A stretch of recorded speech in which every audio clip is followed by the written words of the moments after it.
I'm a little nervous because my wife, Yvonne, said to me, she said, Jeff, you watch the TED Talks? I said, yes, honey, I love TED Talks. She said, you know they're like really smart, talented. I said, I know. She said, they don't want like the angry black man. So I said, no, I'm gonna be good, honey, I'm gonna be good, I am, but I am angry. And the last time I looked,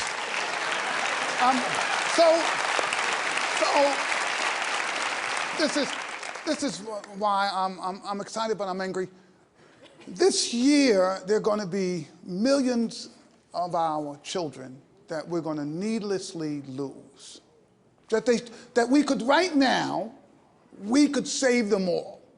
You saw the quality of the educators who were here.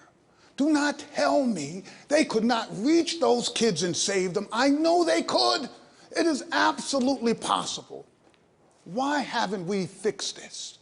Those of us in education have held on to a business plan that we don't care how many millions of young people fail. We're going to continue to do the same thing that didn't work. And nobody is getting crazy about it, right? Enough to say enough is enough. So here's a business plan that simply does not make any sense. You know, I grew up in the inner city, and there were kids who were failing in schools 56 years ago when I first went to school.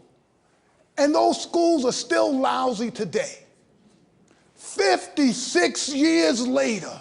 And you know something about a lousy school? It's not like a bottle of wine, right?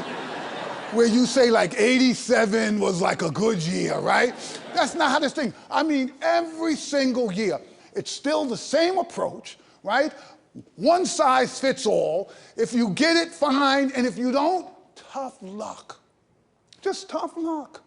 Why haven't we allowed innovation to happen? Do not tell me we can't do better than this. Look, you go into a place that's failed kids for 50 years, and you say, so what's the plan?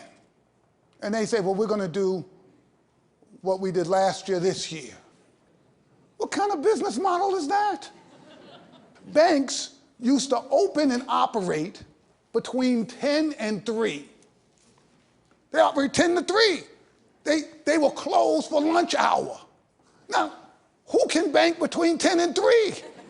The unemployed. They don't need banks. They got no money in the banks. Who created that business model, right? And it went on for decades. You know why? Because they didn't care. It wasn't about the customers. It was about bankers. They created something that works for them. How could you go to the bank when you were at work? It didn't matter. Then they don't care whether or not Jeff is upset he can't go to the bank. Go find another bank. They all operate the same way, right? Now, one day, some crazy banker had an idea. Maybe we should keep the bank open when people come home from work. They might like that. What about a Saturday? What about introducing technology? Now, look, I'm a technology fan, but I have to admit to you all, I'm a little old. So it was a little slow, and I did not trust technology. And when they first came out with those new contraptions, these tellers that you put in a card and they give you money, I was like, there's no way that machine is going to count that money right. I am never using that, right? So technology has changed. Things have changed. Yet, not in education. Why? Why is it that when we had rotary phones, when we were having folks being crippled by polio, that we were teaching the same way then that we're doing right now? And if you come up with a plan to change things, people consider you radical. They will say the worst things about you. I said one day, well, look, if the science says, this is science, not me, that our poorest children lose ground in the summertime, right? You see where they are in June, you say, okay, they're there. You look at them in September, they've gone down. You say, woo. So I heard about that in '75 when I was at the ed school at Harvard. I said, oh, wow, this is an important study because it suggests we should do something. Every 10 years, they reproduce the same study. Says exactly the same thing. Poor kids lose ground in the summertime. The system decides you can't run schools in the summer. You know, I always wonder, who makes up those rules? For years, I went to the Harvard Ed School. I thought I knew something. They said it was the agrarian calendar and the people had, but let me tell you why that doesn't make sense. I never got that. I never got that because anyone who knows if you farm, you don't plant crops in July and August. You plant them in the spring. So who came up with this idea? Who owns it? Why did we ever do it? Well, it just turns out in the 1840s, we did have, schools were open all year. They were open all year because we had a lot of folks who had to work all day. They didn't have any place for their kids to go. It was a perfect place to have schools. So this is not something that is ordained from the education gods. So why don't we? Why don't? Because our business has refused to use science. Science. You have Bill Gates coming out and say, look, this works, right? We can do this. How many places in America are going to change? None. None. Okay, yeah, there are two. All right? Yes, there'll be some place there because some folks that do the right thing. As a profession, we have to stop this. The science is clear. Here's what we know. We know that the problem begins immediately. Right? This idea 0 to 3. My wife Yvonne and I, we have 4 kids, 3 grown ones and a 15-year-old. It's a longer story. With our first kids, we did not know the science about brain development. We didn't know how critical those first 3 years were. We didn't know what was happening in those young brains. We didn't know the role that language, a stimulus and response, call and response, how important that was in developing those children. We know that now. What are we doing about it? Nothing. Wealthy people know, educated people know, and their kids have an advantage. Poor people don't know, and we're not doing anything to help them at all. But we know this is critical. Now, you take pre-kindergarten. We know it's important for kids. Poor kids need that experience. Nope. Lots of places, doesn't exist. We know health services matter. People, we provide health services and people are always fussing at me about, because I'm all into, accountability and data and all of that good stuff. But we do health services. I have to raise a lot of money. And people used to say, when they come fund us, Jeff, why do you provide these health services? I used to make stuff up, right?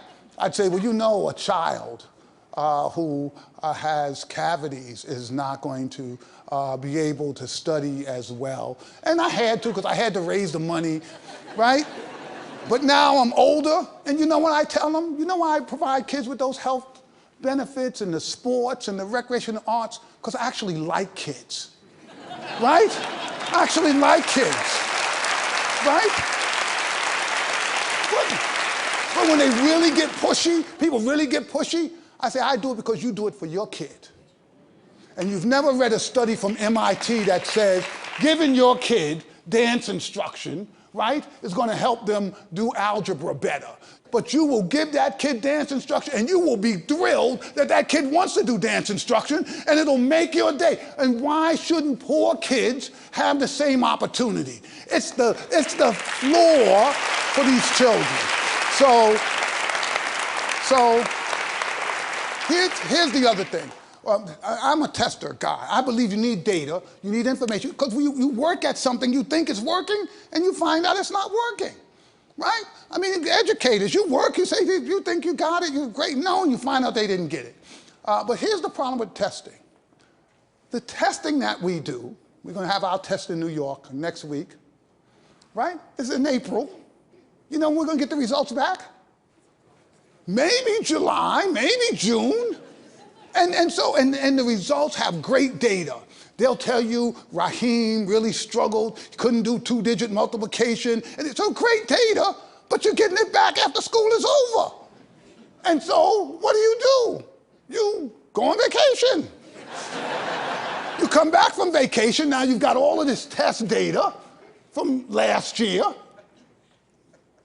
You don't look at it. Why would you look at it? You're going to go and teach this year. So how much money did we just spend on all of that? Billions and billions of dollars for data that it's too late to use it. I need that data in September. I need that data in November. I need to know you're struggling, and I need to know whether or not what I did corrected that. I need to know that this week. I don't need to know that at the end of the year when it's too late, because in my older years I've become somewhat of a clairvoyant. I can predict school scores. You take me to any school. I'm really good at inner city schools that are struggling. And you tell me last year, 48% of those kids were on grade level. And I say, okay, what's the plan? What did we do from last year to this year? You say we're doing the same thing. I'm gonna make a prediction. This year, somewhere between 44 and 52% of those kids will be on grade level, and I will be right every single time, right? So we're spending all of this money, but we're getting what? Teachers need real information right now about what's happening to their kids. The high stakes is today, because you can do something about it. So here's the other issue that I just think we've got to be concerned about. We can't stifle innovation in our business. We have to innovate. And people in our business get mad about innovation.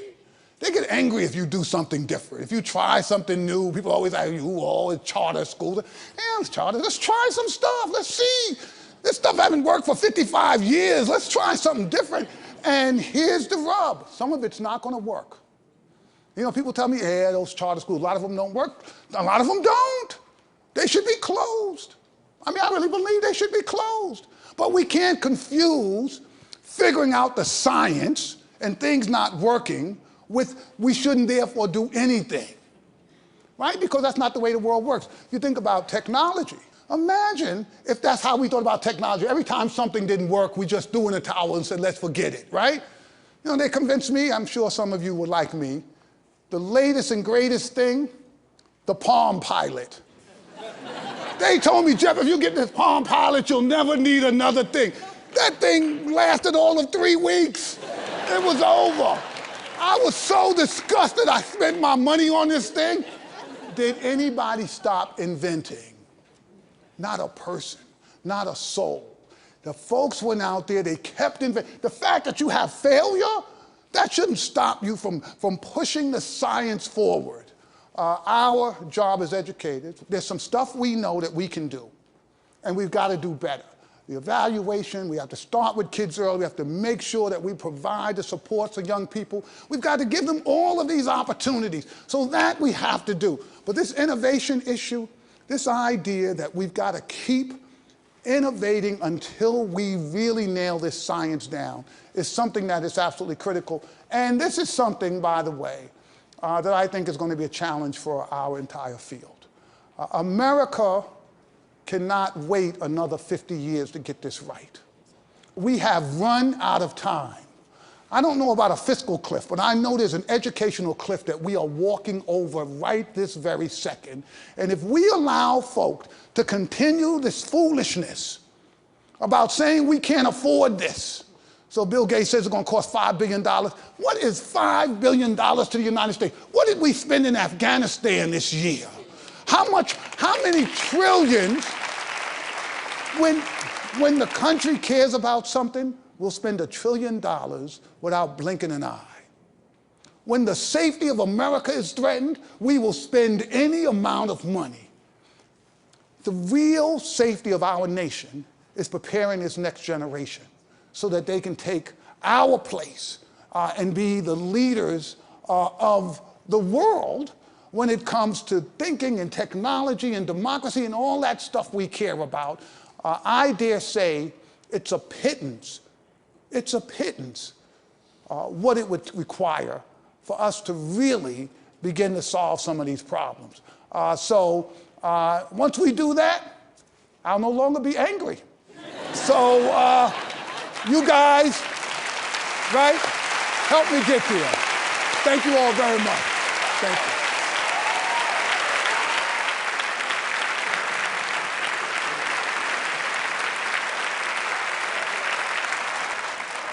So what is the high school dropout rate at Harlem Children's Zone? Well, you know, John, 100% of our kids graduated high school. Last year in my school, 100% of them went to college. This year, seniors will have 100% graduating high school. Last I heard, we had 93% accepted to college. We better get that other 7% you know, that's just how this goes.